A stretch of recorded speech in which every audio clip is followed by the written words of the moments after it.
মন ভরে না গো নবী দেখিয়া মন ভরে না যেথায় আমার শাহে মদিনা বাজার যেথায় আমার শাহে মদিনা বাইরে বাবিলরা থাকে রওয়া যায়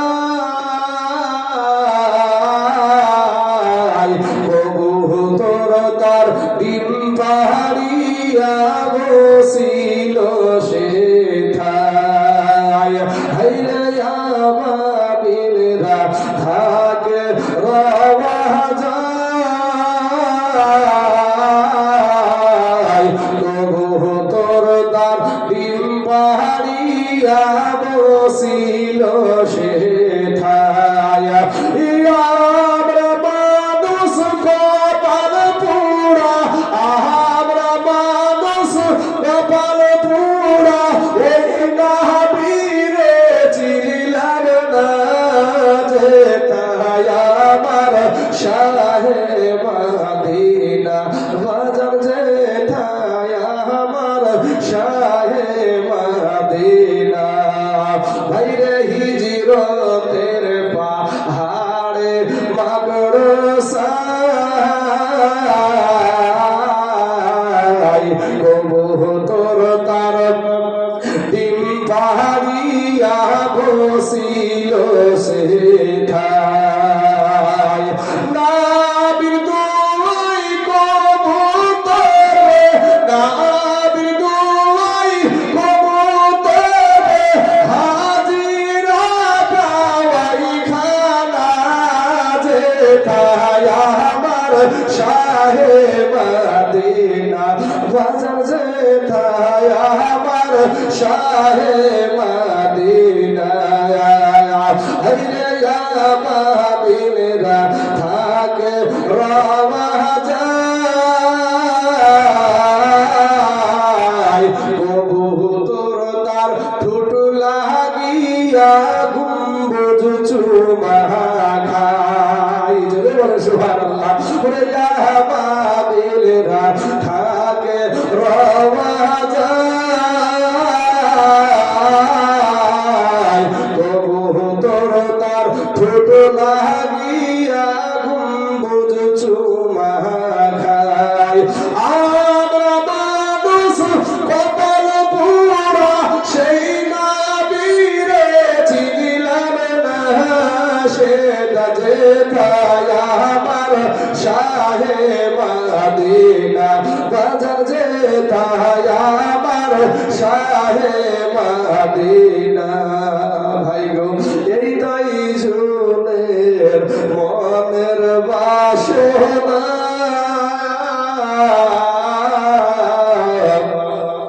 মরণ কালে নাবি দেব এই তো কামনা যুবক রে এই তাই চুলের মনের বাসনা মরণ কালে নাবি দেব এই তো কামনা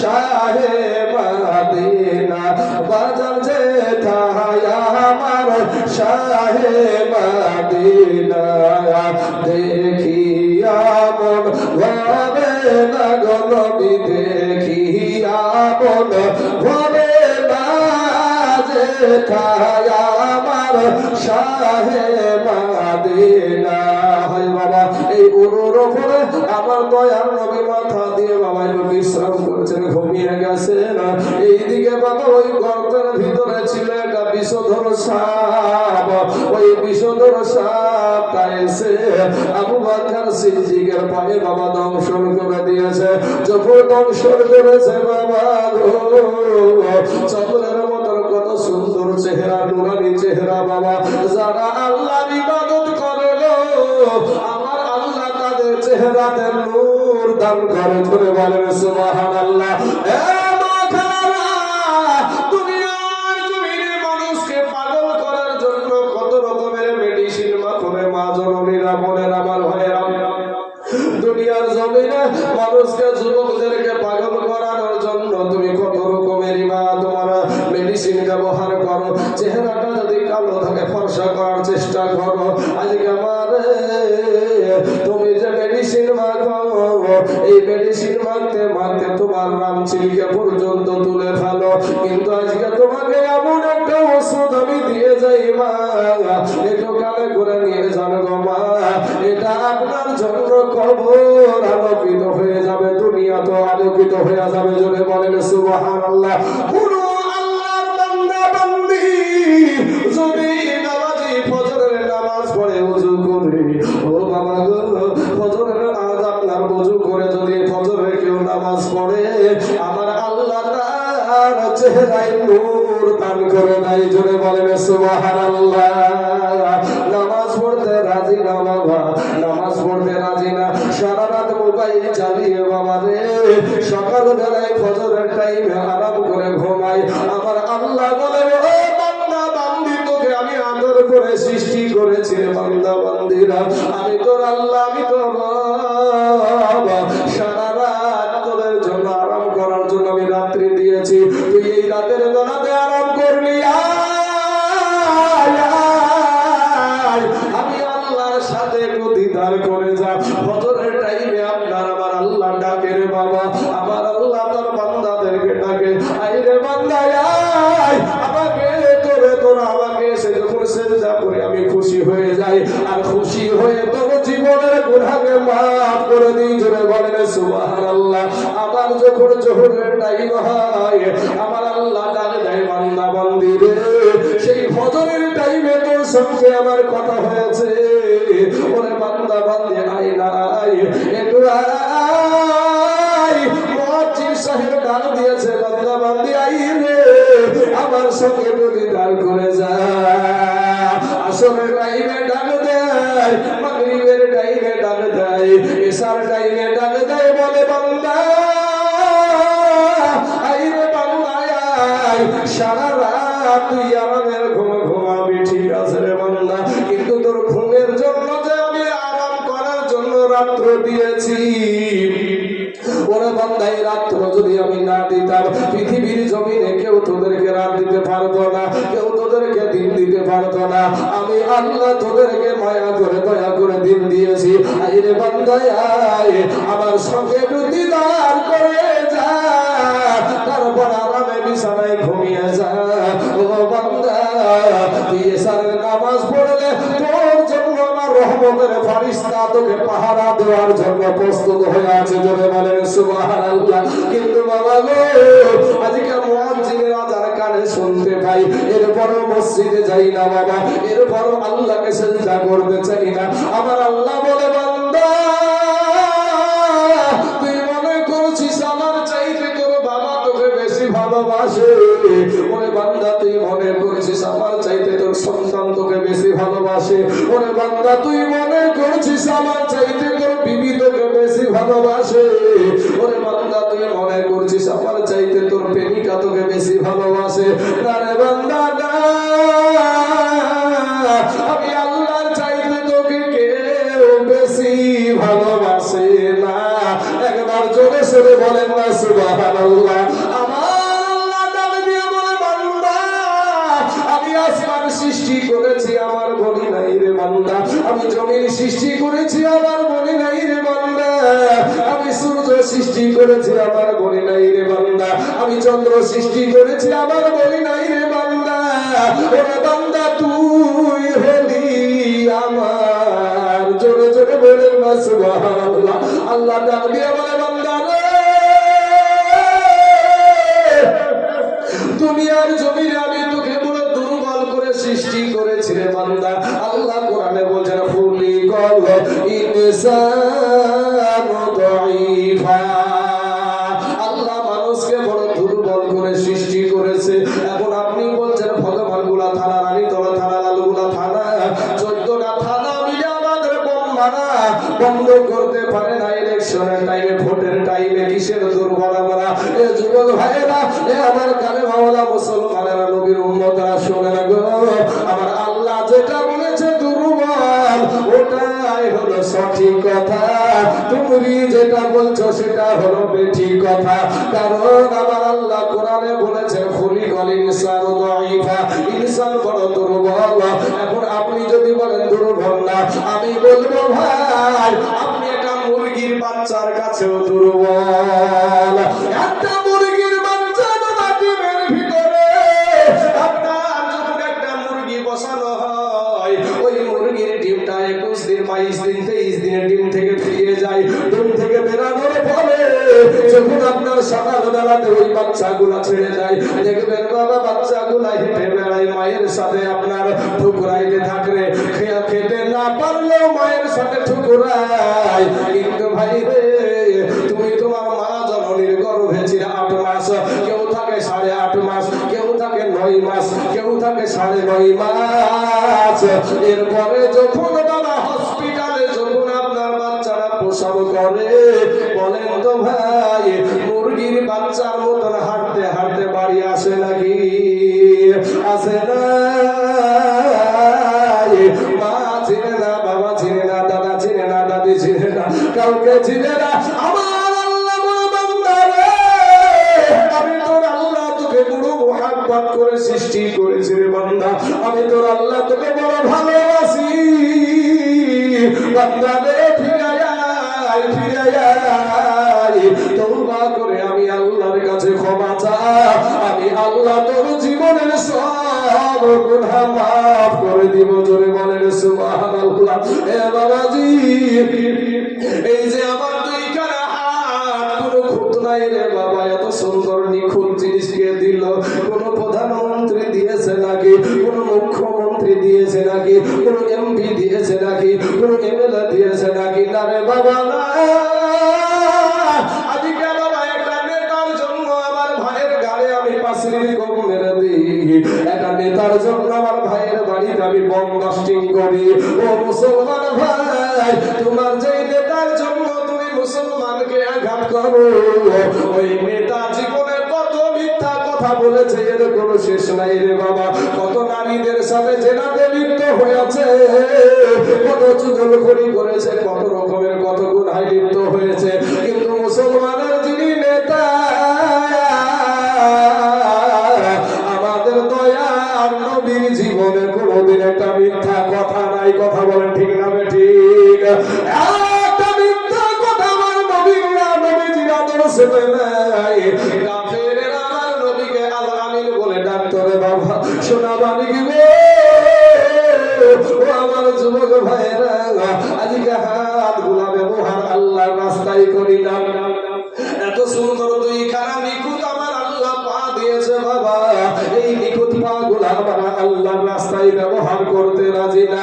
এত সুন্দর দুইটা চোখ আমার আল্লাহ দিয়েছে, আল্লাহর রাস্তায় ব্যবহার করি না রে মুসলমান।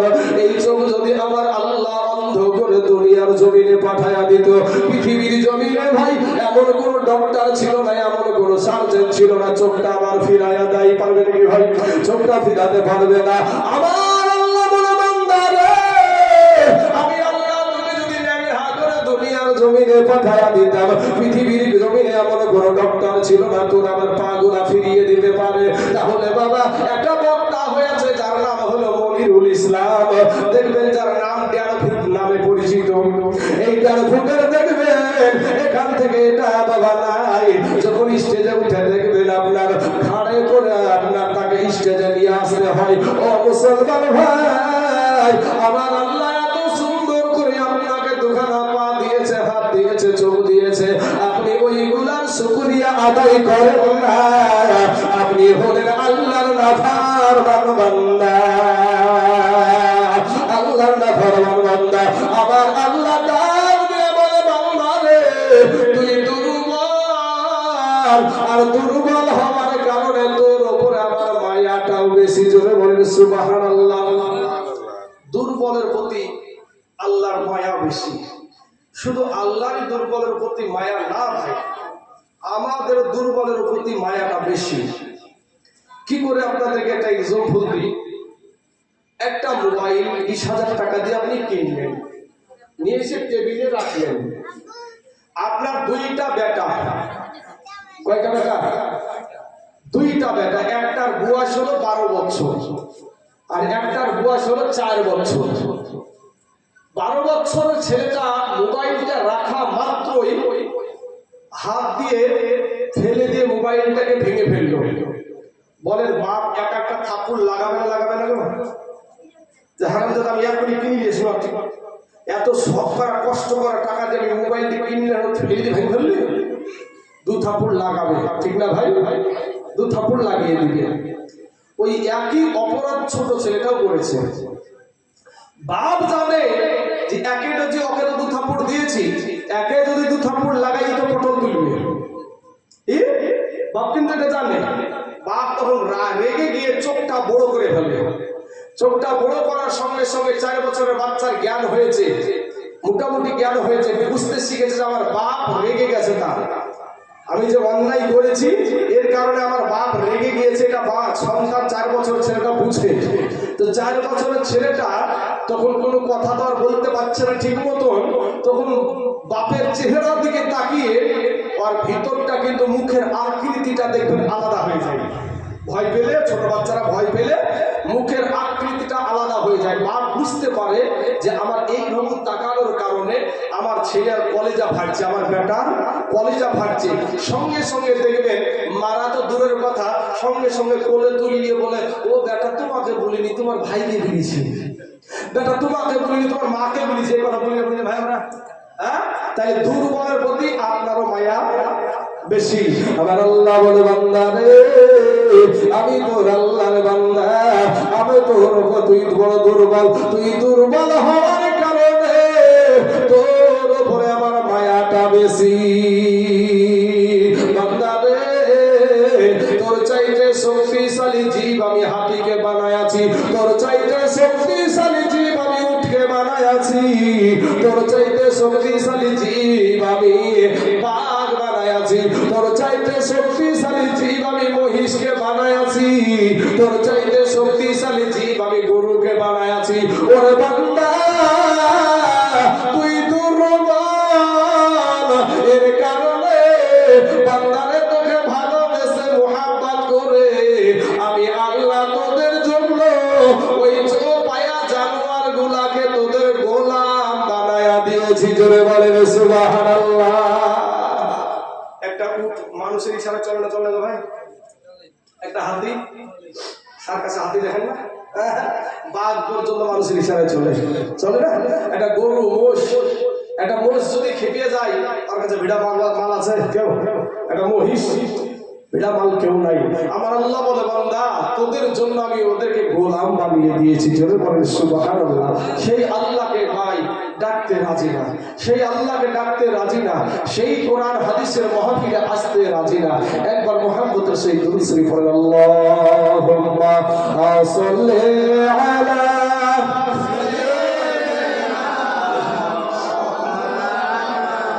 মুহাম্মাদ ওয়া আলা আলি সাইয়্যিদিনা মুহাম্মাদ সাল্লাল্লাহু আলা মুহাম্মাদিন মুহাম্মাদ হরদম জবান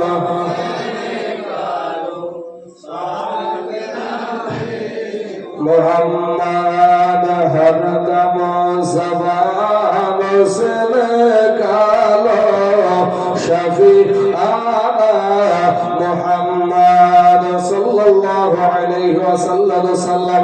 নবীজি থুথুর মর্যাদা কতটা দেখার জন্য এই জায়গায় এসে পৌঁছালছি বাবা গো।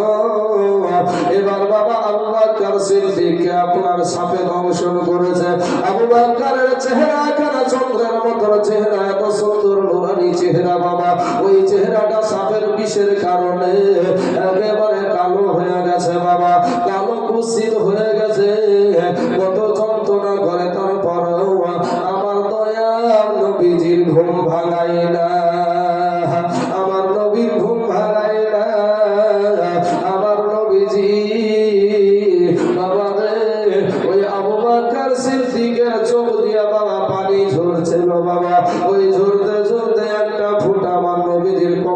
মুবারকে পড়ে গেছে। নবী আমার চোখ উঠিয়ে দেখে আবু বকরের চেহারাটা আলাদা হয়ে গেছে। ডাক দিয়ে বলে, আবু বকর গো, তোমার চেহারা কেন এরকম অবস্থা, কেন কি হয়েছে বলো? আবু বকর বলে, ইয়া রাসূলুল্লাহ, ইয়া হাবিবাল্লাহ, নবী গো, ও নবীজি, এই গর্তের ভিতরে, গুহার ভিতরে অনেকগুলো ছিদ্র ছিল গো নবী। আমার মাথার পাগড়ি দ্বারা সমস্ত ছিদ্রগুলো আমি বন্ধ করেছিলাম, কিন্তু একটা ছিদ্র আমি বন্ধ করতে পারি নাই গো নবী। ওই ছিদ্র দিয়া বিষধর সাপে আমাকে দংশন করেছে। আমার দয়ার নবী, মায়ার নবী, ওই নবী আমার, তার মুখের লালা, তার মুখের থুথু মুবারক বাবা ওই জায়গাতে লাগায়া দিলেন। সাথে সাথে আবু বকর সিদ্দিকের বিষ পানি হয়ে গিয়েছিল। জোরে বলেন সুবহানাল্লাহ। এ বাবা রে, আজকে যদি ঘাসের ভিতর থেকে একটা যদি বাবা বিষধর সাপ এসে আমাদের কাউকে দিয়ে দেয়, মনে হয় আমাদের বড় আলেম, বড় মৌলভী সাহেবদের থুথু দিলে ভালো হবে নাকি? ভাই ভাই ভালো হবে না, কারণ আমাদের থুথুতে আছে বাবা জীবাণু, আর নবীজির থুথুতে আছে বাবা দাওয়া, নবীজির থুথুতে আছে ওষুধ। বাবা গো, আমার নবীকে যারাই সম্মান করে, যারা ইজ্জত করে, তাদেরকে আমার আল্লাহ সম্মানিত বানায়া দেয়। এই গুহাতে যখন আপনার নবী, আমার নবী এসেছিল, কবুতরের ডিম পেড়েছিল, শুনেছেন বাবা? সোনা মানিক রে, এই কবুতরকে হাজার হাজার মানুষ আপনার মদিনাতে যায়, মক্কাতে যায়, আমার নবীর রওজার পাশে আপনার হাজার হাজার কবুতর, পৃথিবীর সমস্ত মানুষ এসে হাজী সাহেবরা ওই কবুতরদেরকে খাবার দেয়। কিন্তু বাবা গো, ওই কবুতর কোথায় পায়খানা ফিরে এটাকে ও জানে না। একটা পাখি নবীর রওজাকে, নবীজির রওজা শরীফকে বাবা সম্মান করে, কিন্তু আমাদের সমাজে ওহাবি মোল্লারা নবীজির সম্মান বুঝে না, নবীজির শান বুঝে না। কবিতর বলে, দেখি ইয়া মন ভরে না গো নবী, দেখি ইয়া মন ভরে না, যেথায় আমার শাহে মদিনা, বাজার যেথায় আমার শাহে মদিনা, গাইরে আহবাবিলরা থাকে রওয়া যায়, কবুতর তার ডিম পাড়িয়া বসিল সেথায়, হাইরে আহবাবিলরা থাকে রওয়া যায়, কবুতর তার ডিম পাড়িয়া বসিল সেথায়। আমরা মানুষ কপাল পুরা, আমরা মানুষ কপাল পুরা, এই নবীরে চিনলাম না, যেথায় আমার শাহে মদিনা, বাজার যেথায় আমার শাহে মদিনা। ভাইরে হিজরতের পাহাড়ে মাগরসাই, কবুতর তার ডিম পাড়িয়া বসিল সেথায়। নাবির দুই কবুতরে, নাবির দুই কবুতরে, হাজিরা গাওয়াই খানা, যেথায় আমার শাহে মদিনা, বাজার যেথায় আমার শাহে মদিনা, হাইরে আহবাবিলরা থাকে রওয়া যায়, কবুতর তার ঠুট লাগিয়া লাগিয়া গুম্বুজ চুমা খাই। যদি বলে সুবহানাল্লাহ। ওরে আবাবিলরা থাকে রওয়া যায়, কবুতর তার ঠোঁট লাগিয়া গুম্বুজ চুমা খায়। আমরা মানুষ কপাল পুরা সেই নবীরে চিনিলাম না, সেটা যেথায় আমার শাহে মদিনা, বাজার যেথায় আমার শাহে মদিনা। ভাই গো এই তাই জুলের মনের বাসনা,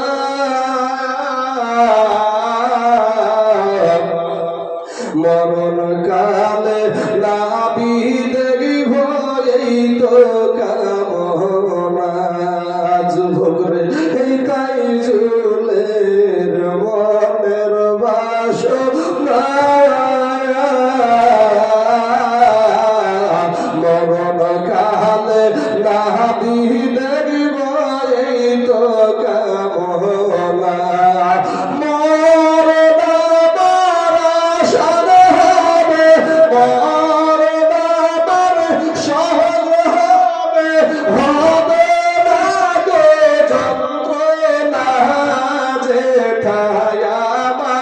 শাহে মদিনা, বাজার যেথায় আমার শাহে মদিনা, দেখিয়া মন ভরে না গো নবী, দেখিয়া মন ভরে না, যেথায় আমার শাহে মদিনা।